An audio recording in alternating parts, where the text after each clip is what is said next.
आज की क्लास में कक्षा 10th का मैथमेटिक्स में क्वेश्चन नंबर 13 करेंगे और उसके बाद एक 16 नंबर क्वेश्चन करेंगे और एग्जाम्पल सब करेंगे। ठीक है, तो हम लोग करते हैं स्टार्ट।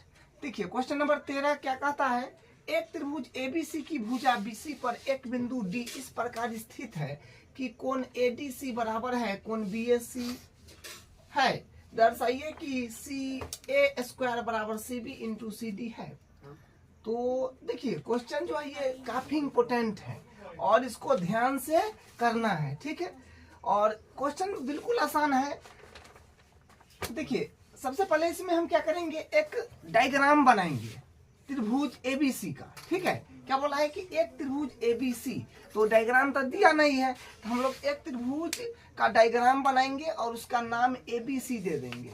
ठीक है, तो डायग्राम बनाते हैं पहले रैंडम।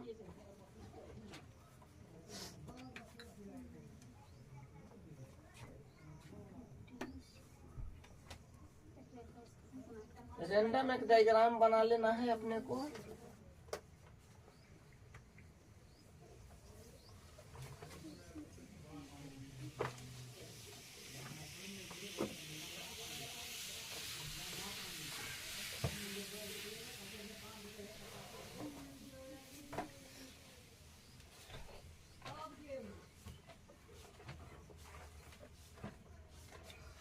तो इसका नाम ए बी सी, ठीक है, एबीसी, एक त्रिभुज एबीसी।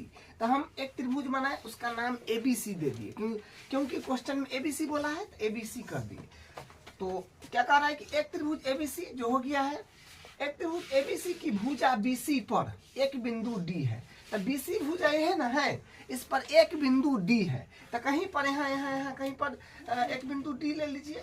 मान लीजिए हम यहाँ पर एक बिंदु डी ले रहे हैं। क्या बोला है कि भुजा बीसी पर एक बिंदु डी। तो बीसी भुजा है ना, है, इस पर एक बिंदु डी, यहाँ यहाँ यहाँ जहाँ भी मान लीजिए हम यहाँ पर ले लिए बिंदु, तो इसका नाम डी दीजिए। ठीक है, भुजा बीसी पर एक बिंदु डी जो ले लिए हैं इस प्रकार स्थित है कि कोण एडीसी बराबर है कोण बीएसी। अच्छा, इसको यहाँ से मिला दीजिए, ये इसको यहाँ से मिला दिए।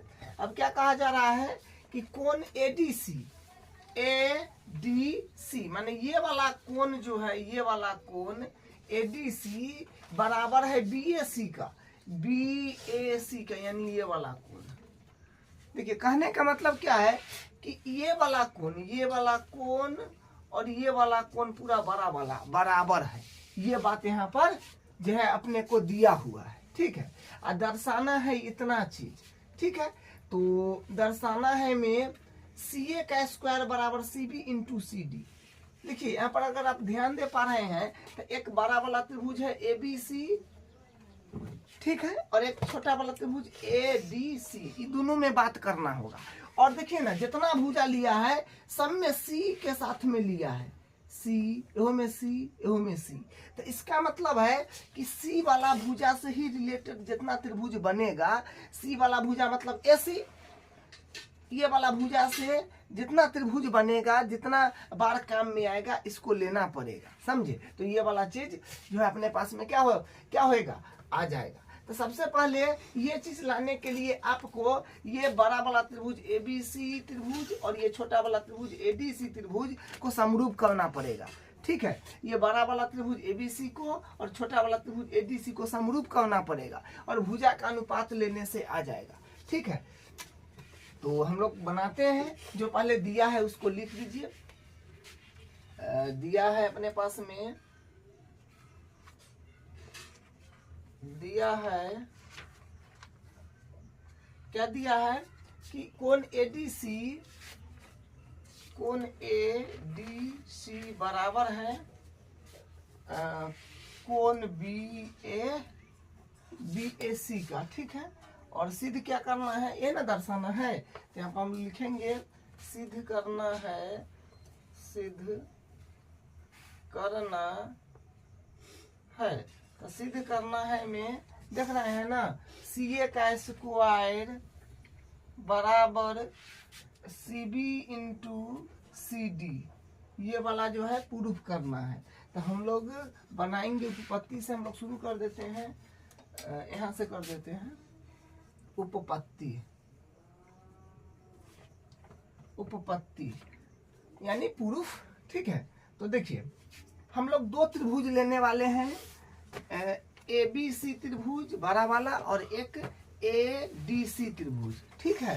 यहाँ पर हम लिखेंगे त्रिभुज ABC तथा त्रिभुज ADC में। देखिए थोड़ा सा ध्यान दीजिएगा। तो देखिए ये बात तो दिया हुआ है कि बड़ा वाला त्रिभुज में अगर हम बात करें तो कोण A, और छोटा वाला त्रिभुज का लिए छोटा वाला त्रिभुज जो ADC है उसमें कोण E, मतलब E छोटा वाला में ये वाला कोण, बड़ा वाला में जो कोण A पर बन रहा है तो बराबर है, दिया हुआ है, ठीक है। तो ये बात लिख दीजिए कि कोण ADC बराबर है कोण BAC का।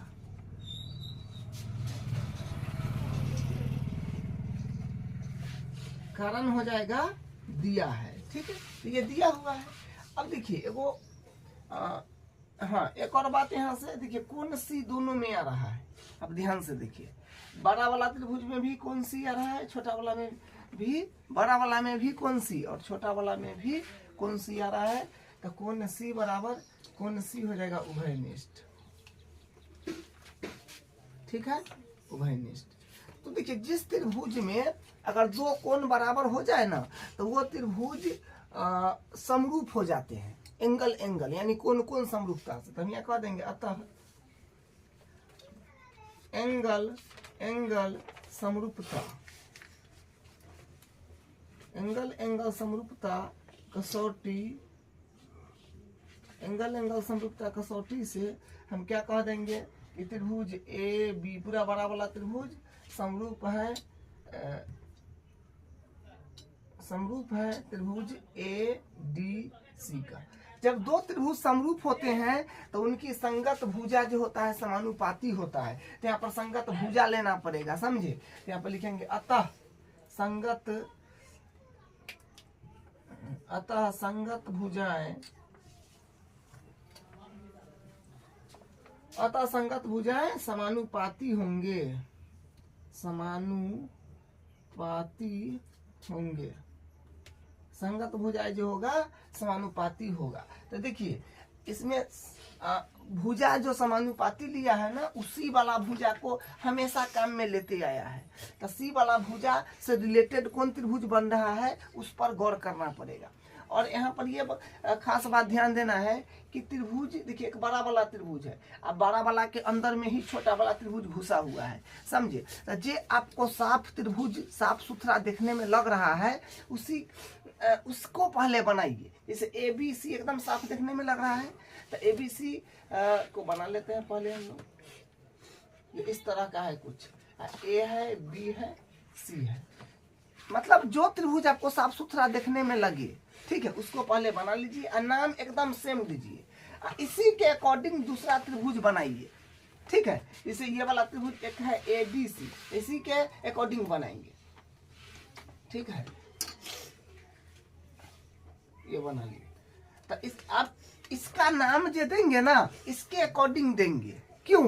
क्योंकि दोनों त्रिभुज तो समरूप हम लोग करे हैं, ठीक है। तो इसके अकॉर्डिंग इसको नाम देंगे और सेम पोजीशन पर बनाएंगे। ये त्रिभुज आपको साफ सुथरा दिख रहा हो उसको पहले बना लीजिए, उसी के सेम पोजीशन पर उसको भी बना लीजिए, ठीक है। क्योंकि भुजा के अनुपात लेना बेस्ट तरीका इसको माना जाता है, जो आपको हम लास्ट क्लास में भी बताए थे, ठीक है। तो यहाँ से हाँ अब इसका नाम करेंगे तो इसका नाम आप सीधे नहीं लिख दीजिएगा ADC, गड़बड़ हो जाएगा। देखिए इसमें क्या है कि इसका कोण C बड़ा वाला का, देखिए समरूप जो किए हैं दोनों में कोण C के बराबर है। देख पा रहे हैं ना, दोनों में कोण C के बराबर है। देखकर कोण C यहाँ है, इसका भी यहाँ ही होगा, ठीक है। अब देखिए हाँ कोण देखिए एकर ADC मतलब एकर कोण D और एकर कोण A बराबर था। तो इसका मतलब हो जाएगा कि यहाँ पर A है तो यहाँ पर इसका जो है D हो जाएगा, यहाँ पर D हो जाएगा, ठीक है। क्योंकि एकर कोण जो ए है ना, एकर कोण डी के बराबर है, तो जहां पर ए है ओकरे सामने डी होगा, क्योंकि बराबर है ए डी सी, यानी बीच में डी आ रहा है, यहाँ बीच में ए आ रहा है, तो जहां पर ए है वहीं पर डी देना होगा सेम पोजीशन पर। तो ये त्रिभुज था दूसरा त्रिभुज क्या है, ए सी डी, तो मतलब ये त्रिभुज जो है अपने पास में बड़ा वाला तो एबीसी है, छोटा वाला एडीसी लिए है, तो मतलब यहाँ पर ए हो जाएगा। ठीक है, क्योंकि दो त्रिभुज में हम लोग बात कर रहे हैं ना, एक त्रिभुज है एडीसी, तो हम सी लिख लिए, डी लिख लिए, तो एक की कमी हो रहा था, तो जहां जगह बच गया वहां ए ले लिए। ठीक है, अब भुजा का अनुपात लेना आपके लिए आसान है। ठीक है, तो इसका अनुपात इसके साथ लीजिए और इसका अनुपात इसके साथ लीजिए, तब ये क्या बोलते हैं, प्रत्येक भुजा के साथ सी आएगा। समझ रहे हैं, इसका ई लेंगे तो यो सी आएगा, यहाँ पर ई लेंगे तो यो सी आएगा, यहाँ पर ई लेंगे तो यो सी है, यहाँ पर ई लेंगे तो यो सी है। समझ रहे हैं, तो हम लेते हैं बी सी बट्टा ए सी, क्योंकि इसका अनुपात इसके साथ होएगा बराबर, और ए सी बट्टा डी सी, ए सी क्या हो जाएगा, ए सी स्क्वायर बराबर B C into D C, तो B C into D C वही ना लाना था। तो इस तरह से आपको करना है, एग्जाम में बना दीजिएगा। ठीक है, बना दीजिएगा तो और बेस्ट माना जाएगा। ठीक, तो इस तरह से ही अनुपात लीजिएगा, तो ऐसे में गलती होने की संभावना हो जाता है, क्योंकि त्रिभुज को टेढ़ बाकुल करके इधर उधर करके इसमें एडजस्ट कर ले रहता है। ठीक है, तो अनुपात लेने का एक बेस्ट तरीका होता है। तो यही इसका प्रूफ हो गया। अब इसका हम अगला क्वेश्चन करते हैं। अब क्वेश्चन नंबर 15 देखिए, क्या कहता है, लंबाई 6 मीटर वाले एक ऊर्ध्वाधर स्तंभ की भूमि पर छाया की लंबाई 4 मीटर है, जबकि उसी समय एक मीनार की छाया की लंबाई 28 मीटर है। मीनार की ऊंचाई ज्ञात कीजिए। देखिए, काफी सिंपल क्वेश्चन है, ये क्वेश्चन जो है काफी आसान है। ठीक है, देखिए क्या बोल रहा है, 6 मीटर वाले एक स्तंभ यानी खंभा, 6 मीटर वाला एक स्तंभ है, तो हम लोग यहाँ पर बना रहे हैं। ये मान लीजिए 6 मीटर होगा, और भूमि पर छाया की लंबाई, अच्छा छाया की लंबाई सूर्य द्वारा है। ठीक है, तो मान लीजिए कि यहाँ पर सूर्य है, सूर्य दादा, और तो छाया क्या इस तरह से कुछ हो जाएगा। ठीक है, और इसका नाम दे देते हैं ए बी सी, और ये 6 मीटर का जो है क्या है, ऊर्ध्वाधर स्तंभ है, तो 6 मीटर ये हो जाएगा। भूमि पर छाया की लंबाई 4 मीटर है। देखिए छाया यही है, छाया जो है यही है, ये 4 मीटर है, तो यहाँ पर 4 मीटर दे दीजिए। फिर आगे क्या कहा है, जबकि उसी समय सेम समय पर, ठीक है सेम समय पर वही है, जबकि उसी समय पर एक मीनार, मीनार तो थोड़ा बड़ा होता है, कुछ इस प्रकार का होगा, बड़ा सा मीनार। ठीक है, ये है इस प्रकार, ये मीनार है, इसका नाम देते हैं पी क्यू आर। ठीक है, यहाँ पर पी लीजिए, और सेम समय में है, सेम समय में, और क्या है कि देखा जा रहा है, तो ये आपका मीनार हो गया पी क्यू, लेकिन बोला है कि मीनार की छाया की लंबाई सिर्फ 28 है, छाया ये है।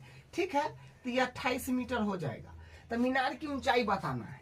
तो देखिए क्वेश्चन काफी सिंपल है, ये एक बार फिर से बताते हैं। देखिए क्या है, एक स्तंभ है ऊर्ध्वाधर माने सीधा खड़ा स्तंभ है, उससे सूर्य द्वारा जो अपने पास में छाया बन रहा है उसकी लंबाई दे रखा है, और ये कितना ऊंचा स्तंभ है वो दे रखा है।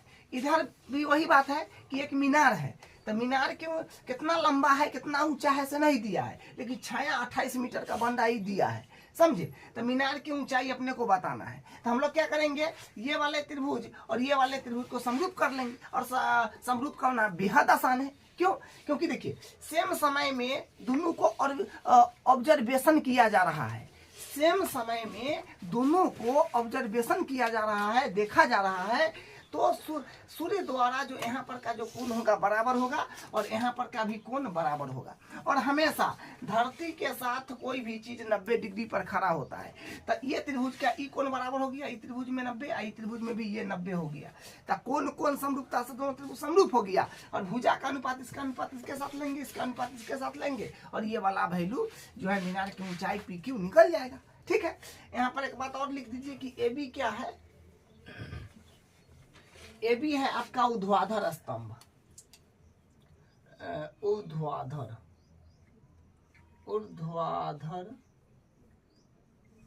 स्तंभ। और अपने पास में फिर PQ जो है ये मीनार है, PQ है ये मीनार है। ठीक है, तो हम लोग करते हैं, दोनों त्रिभुज को लेते हैं। तो हम लोग यहां से करेंगे त्रिभुज ABC तथा त्रिभुज PQR में, त्रिभुज ABC तथा त्रिभुज PQR में। तो देखिए क्या होगा, कोण A जो होगा वो बराबर होगा कोण P के, और कोण B जो होगा ये बराबर होगा कोण Q के। 90 हो जाएगा। ठीक है, Q के। हाँ, तो यहाँ पर होगा प्रत्येक 90। ऊपर में भी कारण लिखना चाहे तो आप लिख सकते हैं, क्योंकि एक ही समय में सूर्य द्वारा बनाया गया कोण, एक ही समय में सूर्य द्वारा बनाया कोण, एक ही समय में सूर्य द्वारा बनाया कोण। इसमें भी कारण लिखना चाहे तो लिख सकते हैं कि एक ही समय में सूर्य द्वारा बनाया कोण। और ये तो जान गए कि ये और ये प्रत्येक 90 है तो बराबर हो गया, और ये सूर्य है और यहाँ पर भी सूर्य है, तो ये और ये कोण बराबर हो जाएगा। समझे, तो दो कोण बराबर हो गया तो हम क्या कह सकते हैं, अतः एंगल समरूपता कसौटी से, समरूपता कसौटी से क्या हो गया, त्रिभुज ABC समरूप हो गया त्रिभुज PQR का। ठीक है, तो जब दो त्रिभुज समरूप होते हैं उनके संगत भुजा समानुपाती होते हैं। क्या लिखेंगे, अतः संगत भुजाएं, अतः संगत भुजाएं समानुपाती होंगे। संगत भुजा समानुपाती होगा तो इसका संगत इसके साथ ले लीजिए, क्योंकि उस AB का संगत क्या है, PQ है। तो AB बटा PQ बराबर, और इसका संगत इससे ले लीजिए, जो AC का संगत क्या हो गया, PR। इसका जो है AB है ये 6 है, और PQ जो है ये ज्ञात करना है तो एडिटीज रखिए, बराबर AC है 4 और PR है अपने पास में है ना, PR यह है क्या बोलते हैं 28, काट लीजिए 4 सते 28, 7 बार में यहाँ पर एक बचा तो PQ इकाई PQ, अच्छा सते 42। तो 42 मीटर जो है ये मीनार की छाया हो जाएगा। यहाँ पर लिख भी सकते हैं अतः मीनार की ऊंचाई, अतः मीनार की ऊंचाई 42 मीटर है।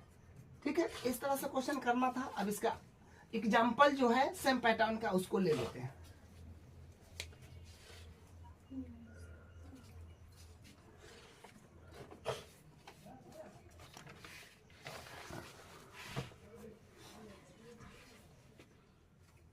अब इसका उदाहरण नंबर 4 देखिए क्या कहता है। आकृति 6.29 में ये आकृति है, यदि PQ समांतर RS है तो सिद्ध कीजिए कि POQ ये वाला त्रिभुज समरूप है SOR का। तो देखिए बिल्कुल आसान है, करते हैं शुरू, आपको बेहतर समझ में आएगा। तो यहाँ पर क्या है कि PQ जो है ये समांतर है। देखिए PQ जो है ये समांतर दे रखा है RS का, ये अपने पास में क्या है दिया है। ठीक है, ये जो है दिया है, ये वाला जो है ये वाला समांतर है इसका। तो देखिए आप 9th क्लास में पढ़े हैं, जब दो रेखा समांतर होती है तो एकांतर कोण बराबर होता है। तो ये वाला कोण और ये वाला कोण बराबर होगा, क्योंकि Z बन रहा है। देखिए यहाँ से ये Z बन रहा है, तो हम क्या कहेंगे, पूरे नाम दे दीजिए QPO कोण QPO। जो कोण लेते हैं उसको बीच में आना चाहिए। ठीक है, तो ये वाला कोण इसके बराबर है, तो कोण QPO बराबर कोण RSO, तो कोण RSO, तो ये हो जाएगा अपने पास में एकांतर कोण, एकांतर कोण, ये हो गया एकांतर कोण। ठीक है, उसी प्रकार फिर यहाँ पर जो है ये वाला फिर जेड बन रहा है, तो ऐसे फिर जेड बन रहा है, देखिए ऐसे है ना, तो ये वाला और ये वाला बराबर होगा, तो कोण PQO, तो कोण PQO बराबर कोण SRO, SRO, ये भी हो जाएगा एकांतर कोण, एकांतर कोण।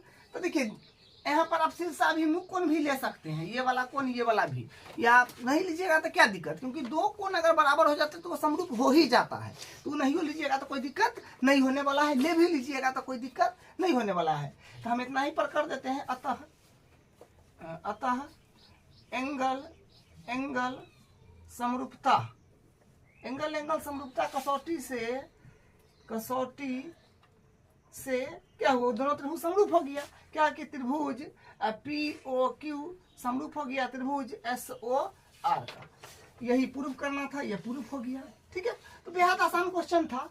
अब इसका अगला करते हैं।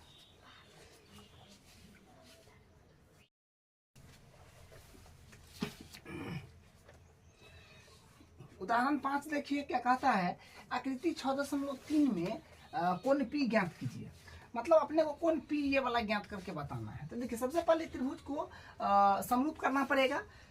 तो देखिए समरूप करना बेहद आसान है, क्योंकि भुजा का अनुपात दे रखा है, तो जिसके साथ अनुपात बन रहा है उसके साथ लीजिए। ठीक है, तो क्योंकि देखिए त्रिभुज को होता है ना एक्चुअल में इधर उधर करके घुमा उमा करके टेढ़ बाकुल करके दे देता है, इसलिए जिसका अनुपात, जैसे इसका अनुपात इसके साथ बन रहा है, फिर इसका अनुपात इसके साथ बन रहा है, इसका अनुपात इसके साथ बन रहा है, तो इसे ही लेना है आपको। ठीक है, ये मत देखिए कि ई भुजा एन्ने है तो एकरा एन्ने होना चाहिए, वो मत देखिएगा, क्योंकि त्रिभुज को घुमा के इधर उधर करके दे देता है। ठीक है, तो हम लोग लेते हैं अनुपात AB का अनुपात जो होगा, AB का अनुपात बन रहा है अपने पास में ये इसके साथ।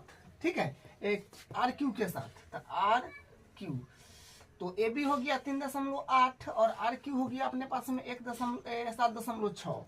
तो ये कटेगा 8 दूनी 16 3 दूनी 6, यानी 2 मरते ऊपर 1, तो 1/2 आ जाएगा। फिर ये BC का अनुपात जो है ये बन रहा है PQ के साथ, तो PQ, तो BC है अपने पास में 6 और PQ है 12, तो काटिएगा तो 6 कहीं 6 6 दूनी 12, तो 1/2। फिर यहाँ पर AC का अनुपात जो है ये बन रहा है RP के साथ, RP के साथ। ठीक है, तो 3√2 है AC और RP है 6√3, तो 6 यहाँ पर 3 है, हाँ, तो 3 दूनी ई कट जाएगा, एक मरते ई, तो यानी 1/2 आ रहा है। तो हम यहाँ पर कह सकते हैं क्या कि चूंकि AB बट्टा RQ बराबर है BC बट्टा PQ बराबर है AC बट्टा RP, तो हो जाएगा। अतः देखिए दो त्रिभुज में प्रत्येक संगत भुजा समानुपाती है, तो ये त्रिभुज समरूप हो जाएगा। ठीक है, तो कहेंगे अतः साइड समरूपता कसौटी से, साइड समरूपता कसौटी से त्रिभुज ABC समरूप हो गया त्रिभुज RPQ का। अब बात समझिए, कोण P अपने को ज्ञात करना है, तो ये मत कहिए कि कोण P जो होगा ये इधर है कोण P तो इधर है कोण B तो उसके संगत है, नहीं। आपको हम बताए हैं कि त्रिभुज को घुमा फिरा के इधर उधर टेढ़ बाकुल करके दे देता है, तो उससे अनुपात लेने में आपको गलती हो जाएगा। इसी तरह देखने में तो आप ये कि सर कोण P के संगत B लग रहा है, तो कोण P भी B के बराबर होगा, नहीं, ऐसा बिल्कुल भी नहीं होगा। ठीक है, देखिए ध्यान से, ऐसे पता नहीं चला, हम क्या करेंगे, भुजा का अनुपात देखेंगे। AB का अनुपात किसके साथ लिए थे, AB का अनुपात लिए थे किसके साथ, RQ के साथ, तो इसका अनुपात हम लोग लिए हैं इसके साथ, तो कहां पर है AB का अनुपात RQ के, यह है AB का अनुपात RQ के साथ। उसके बाद BC का अनुपात किसके साथ लिए हैं, BC का अनुपात और RQ का अनुपात, यह ना है। तो कहने का मतलब यहाँ पर ये बात हो जाएगा कि देखिए इस ई भुजा इसके समानुपाती है, ई भुजा इसके समानुपाती है, समझिएगा थोड़ा। ये भुजा इसके समानुपाती, ई भुजा इसके समानुपाती, तो बीच का कोण ई ना पकड़ा रहा है। या सॉरी यहाँ पर सॉरी कहाँ गया, नहीं एक मिनट, कोण पी चाहिए ना, कोण पी, तो कोण पी ये रहा, तो कोण पी का कोण पी ये ना है, तो ई कौन कौन भुजा से बना हुआ है, पी आर से और एक पी क्यू से। तो पी आर कहाँ है, पी आर, तो पी आर अपने पास में पी आर ये रहा, पी आर है ना, है माने कौन पी बताना है जो कितना होगा। तो ई हम ऐसे तो नहीं कह सकते हैं कि इसका संगत ई है, गलती हो जाएगा। तो भुजा से पकड़ेंगे कि ई कौन कौन भुजा के अंदर में आ रहा है। तो ई आर पी है, आर पी इसका अनुपात हम बनाए थे किसके साथ, इसके साथ, देखिए ध्यान से, इसके साथ बनाए थे, है ना। आरपी का अनुपात एसी के साथ है कि नहीं, देखिए। तो ई वाला भुजा, ई वाला, उसके बाद ये यहाँ पर पी कोण बन, पी कोण ई है आपका, तो ई भुजा इन्हें घूम रहा है जो है पी क्यू। तो पी क्यू का अनुपात हम बनाए थे किसके साथ, बीसी के साथ। तो देखिए पी क्यू का बीसी के साथ है, पी क्यू का बीसी के साथ, यानी इसका और इसका, इसका और इसका। तो ये वाला कोण इसके बराबर हो जाएगा। ये वाला कोण आया, देखिए नहीं ना आया, कोण पी उठाए तो इसका ई भुजा का अनुपात इसके साथ बन रहा है, ई भुजा का अनुपात इसके साथ बन रहा है, उसके अंतर्गत कोण यह ना है, उसके अंतर्गत कोण यह ना है। तो पी कोण पी जो होगा, कोण पी बराबर होगा कोण सी का। मोस्ट इंपोर्टेंट क्वेश्चन, इस पर ध्यान दीजिएगा, एग्जाम में डायरेक्ट आ जाएगा। तो संगत भुजा और संगत कोण लेने में दिमाग लगाना पड़ता है, और दिमाग लगा के बनाइएगा, ये वो गलती नहीं होगा। यहाँ पर कहेंगे अतः संगत कोण बराबर होंगे, संगत कोण बराबर होगा। तो कोण सी के बराबर हो, सॉरी कोण पी जो होगा वो सी के बराबर होगा। कोण पी के कर बराबर है सी के संगत आया, क्योंकि भुजा से हम लोग मेजरमेंट कर लिए।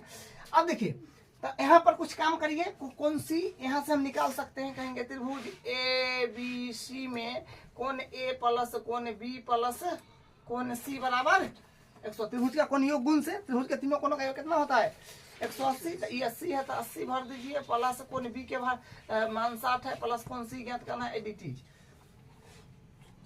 यहाँ से अब क्या करा जाए, ये दोनों को जोड़िएगा तो 814, 140 प्लस कोण सी बराबर 180। तो यहाँ से कोण सी के जब हम लोग बराबर कहते इस तरफ आ जाएगा, तो 180 में से 140 घटेगा, तो कोण सी बराबर कितने आएगा 40। तो कोण सी के वैल्यू 40 आ गया, सी है। तो यहाँ पर हम कह देंगे कोण पी, सी के वैल्यू 40 है तो 40। तो कोण पी कितने है, बोला था कोण पी ज्ञात कीजिए, तो कितना आया 40, यही इसका। अब उदाहरण नंबर 6 देखिए क्या कहता है, आकृति 6.31, ये आकृति है 6.31, करा ओ ए इंटू ओ बी बराबर ओ सी इंटू ओ डी है। दर्शाइए कि कोण ए बराबर कोण सी तथा कोण बी बराबर कोण डी। देखिए बिल्कुल आसान होने वाला क्वेश्चन है, ये दिया हुआ है, इसको हम लिखेंगे ओ ए इंटू ओ बी बराबर ओ सी इंटू ओ डी। ये दिया हुआ है, ये क्या है, दिया हुआ है। अब देखिए ए ओ है, तो ए ओ इसके बट्टा में हम इसको ला रहे हैं, ओ ए के बट्टा में हम ओ सी ला रहे हैं, क्योंकि इधर है बराबर के उधर, तो इधर आ जाएगा मल्टीप्लाई में। और ओ डी के बट्टा में हम ओ बी ला रहे हैं। यहाँ से काम बनेगा, क्या बनेगा सो देखिए, यहाँ से काम ये बनेगा कि इसका अनुपात इसके साथ, सॉरी इसका अनुपात इसके साथ और इसका अनुपात इसके साथ बराबर हो गया, ठीक है। तो मतलब इसका अनुपात इसके साथ बराबर हो गया और इसका अनुपात इसके साथ बराबर हो गया, इसका अनुपात इसके साथ, इसका अनुपात इसके साथ बराबर हो गया। तो हम क्या कहेंगे, हम कहेंगे कि दो भुजा जो है, दो भुजा का अनुपात बराबर हो गया। तो शीर्षाभिमुख कोण से ये वाला कोण ये वाला कोण बराबर करेंगे, तो साइड एंगल साइड समरूपता कसौटी से क्या होगा, दोनों त्रिभुज समरूप हो जाएगा। तो हम लोग ये कोण को बराबर कर पाएंगे। तो यहाँ पर हम लिखेंगे इसको, मान लीजिए समीकरण मान लीजिए इसको 1, तब उसके बाद हम यहाँ से लिखेंगे कोण ए वाला कोण, ठीक है, ये और ये शीर्षाभिमुख कोण जो 9th में पढ़े हैं, कोण ए ओ डी बराबर कोण सी ओ बी, कोण या बी ओ सी, ठीक है। ये होगा शीर्षाभिमुख कोण, इंग्लिश में बोलते हैं अपोजिट वर्टिकली एंगल, शीर्षाभिमुख मुख शीर्षा भी मुख कोण हो जाएगा। ठीक है, तो हम लोग क्या कहेंगे, हम लोग कहेंगे कि तो यहाँ पर हम लिख देंगे कि अतः अतः साइड एंगल साइड समरूपता समरूपता साइड एंगल साइड समरूपता कसौटी से क्या हो गया कि दोनों त्रिभुज समरूप हो गए ना आपस में। त्रिभुज AOD समरूप, दोनों त्रिभुज समरूप हो गए। ठीक ना, कौन AOD समरूप है त्रिभुज CO या BOC का, BOC का। ठीक है, BOC का। तो हम कह सकते हैं अतः संगत कोण बराबर होंगे, अतः संगत कोण बराबर होंगे। तो कोण जो पूछा है उसे हो गया, कोण A बराबर हो जाएगा कोण C का, और फिर बोला कोण B बराबर हो जाएगा कोण D का। ठीक है, ये हो गया कोण A बराबर हो गया C का, कोण B बराबर हो गया D का, ये प्रूफ हो गया। अब हम इसका अगला कर उदाहरण नंबर 7 देखिए क्या कहता है। 90 सेमी की लंबाई वाली एक लड़की बल्ब लगे एक खंभे के आधार से परे 1.2 मीटर पर सेकेंड की चाल से चल रही है। यदि बल्ब 3.6 मीटर की ऊंचाई पर है तो 4 सेकेंड बाद उस लड़की की छाया की लंबाई क्या होगा। देखिए सिचुएशन क्या है, ये एक खंभा है जिस पर बल्ब लगा हुआ है, जैसे रोड लाइट नहीं होता है, रोड लाइट उस पर बल्ब लगा हुआ है इस तरह से। ठीक है, तो छाया तो यूं मारेगा। ठीक है, और एक लड़की है। ठीक है, लड़की है क्या 90 सेंटीमीटर की लंबाई वाली। तो मान लीजिए लड़की, लेकिन ये है ये खंभे के आधार से आगे बढ़ रहा है, वही लिखा है कि खंभे के आधार से परे इतना मीटर की चाल से चल रही है। मान लीजिए चलते चलते यहाँ आ गई होगी, हो सकता है मान लीजिए यहाँ आ गई होगी। ठीक है, ये लड़की है, इसका नाम अगर हम लोग दे दे PQR, इसका नाम दीजिए AB दे दीजिए। ठीक है, और ये जो है ये आपका ये खंभा जो है ये 3.6 मीटर की है ना। यदि बल्ब भूमि से 3.6 मीटर की ऊंचाई पर है तो ये खंभा होगा 3.6 मीटर, इस पर बल्ब लगा हुआ है तो 3.6 मीटर जो है आपका हो गया ये 3.6 मीटर। ठीक है, चलिए ये लड़की जो है ये 90 सेमी की है, 90 सेमी की लड़की है। तो यहाँ पर हम लोग एक बात, लेकिन ये भी लिख लीजिए कि ये जो है चल रही है 1.2 मीटर पर सेकेंड से, और ये चलेगी 4 सेकेंड तक। ठीक है, 1.2 मीटर पर सेकेंड की चाल से चल रही है। यदि बल्ब भूमि से इतना है तो 4 सेकेंड बाद मान लीजिए कि हम 4 सेकेंड में यहाँ आ गया। ठीक है, 4 सेकेंड तक चलेगा, 4 सेकेंड तक ये चलेगा, 4 सेकेंड तक चलेगा के स्पीड से 1.2 मीटर पर सेकेंड की स्पीड से। ठीक है, तो यहाँ पर एक कुछ बात लिख दीजिए कि PQ जो है अपने पास में ये आपका क्या बोलते हैं, बल्ब लगे खंभा, तो खंभा लिख दीजिए, खंभा है, एक मिनट, PQ है ये खंभा है। ठीक है, और AB जो है ये लड़की है, AB लड़की है। ठीक है, ये लड़की है AB। तो यहाँ पर क्या है कि 90 सेमी लड़की है, तो 90 सेमी को मीटर में अगर बदलेंगे तो क्या होगा 90/100, तो 0.9 मीटर हो जाएगा। तो 9 मीटर इसको कर लिख दीजिए, 0.9 मीटर, मीटर में कर दीजिए। ठीक है, अब देखिए, हाँ तो ये बात भी आप पता कर लीजिए ना कि ये लड़की यहाँ से यहाँ तक कई मीटर चली, क्योंकि 1.2 मीटर प्रति सेकेंड की चाल से चल रही है। तो 4 सेकेंड में कितना चलेगा, यहाँ पे लिखेगा चूंकि 1.2 मीटर प्रति सेकेंड की चाल से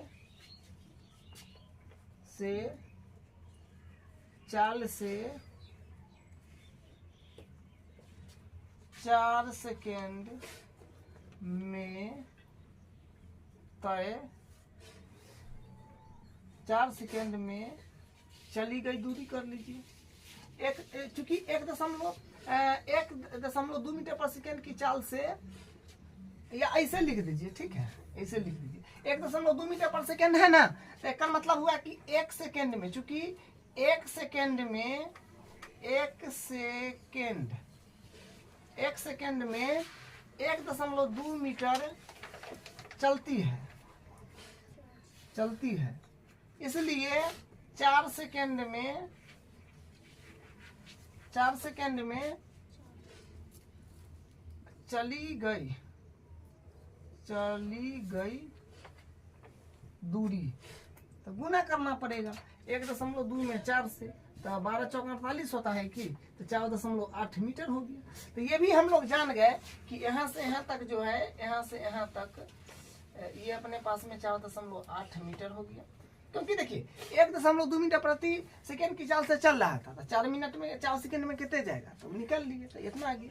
अब बात क्या है कि ये दोनों त्रिभुज को हम लोग समरूप करेंगे, ठीक है, बड़ा वाला PQR को और छोटा वाला ABR को समरूप करेंगे, भुजा का अनुपात लेंगे, अपना काम बन जाएगा। तो हम लोग करते हैं, तो देखिए यहाँ से करेंगे तो होगा त्रिभुज PQR तथा त्रिभुज एक ये हो जाएगा ABR में। देखिए ध्यान से देखिएगा, कोई भी चीज धरती के साथ 90 डिग्री पर होता है, ये भी 90 डिग्री पर होगा, तो कोण Q कोण B के बराबर हो जाएगा। कोण Q बराबर कोण B, प्रत्येक 90। और देखिए दोनों में कौन सी आ रहा है, आपको ध्यान देने की आवश्यकता है, PQR ABR, तो कोण R बराबर हो जाएगा कोण R उभयनिष्ठ। जब किसी त्रिभुज में जब दो कोण बराबर होते हैं तो एंगल यानी कोण समरूपता कसौटी से हम क्या कह सकते हैं कि दोनों त्रिभुज समरूप है। क्या लिखेंगे, अतः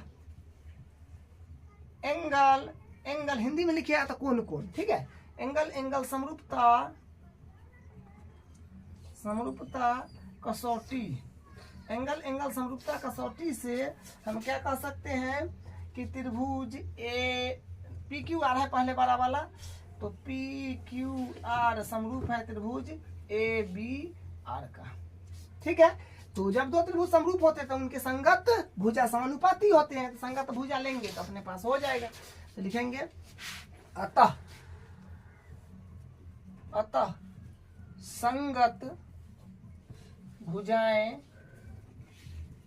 संगत भुजाएं समानुपाती